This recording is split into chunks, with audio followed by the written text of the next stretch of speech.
حضرت ابو ہریرہ رضی اللہ عنہ بیان کرتے ہیں، رسول اللہ صلی اللہ علیہ وآلہ وسلم نے فرمایا، جب تم میں سے کوئی دعا کرے تو یوں نہ کہے، اے اللہ اگر تو چاہے تو مجھے بخش دے، اگر تو چاہے تو مجھ پر رحم فرما، اگر تو چاہے تو مجھے رزق عطا فرما، بلکہ اسے چاہیے کہ وہ پورے عزم کے ساتھ دعا کرے، کیونکہ وہ جسے چاہے کرتا ہے، اسے کوئی مجبور کرنے والا نہیں۔ مشکوٰۃ المصابیح حدیث نمبر 2225۔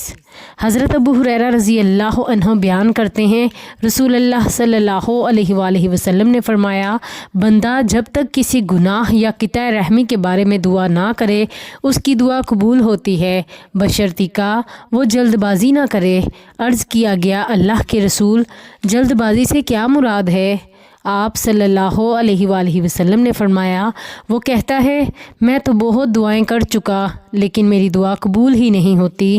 اس صورتحال میں وہ مایوس ہو جاتا ہے اور دعا کرنا چھوڑ دیتا ہے۔ مشکوٰۃ المصابیح حدیث نمبر 2227۔ حضرت ابو درداء رضی اللہ عنہ بیان کرتے ہیں، رسول اللہ صلی اللہ علیہ وآلہ وسلم نے فرمایا، مسلمان شخص کی اپنے مسلمان بھائی کے لیے وہ دعا قبول ہوتی ہے جو اس کی غیر موجودگی میں کی جاتی ہے، اور دعا کرنے والے کے پاس ایک فرشتہ مامور ہوتا ہے۔ جب وہ اپنے بھائی کے لیے دعائے خیر کرتا ہے تو وہ مامور فرشتہ آمین کہتا ہے اور کہتا ہے، اسی مثل تمہارے لیے بھی ہو۔ مشکوٰۃ المصابیح حدیث نمبر 2228۔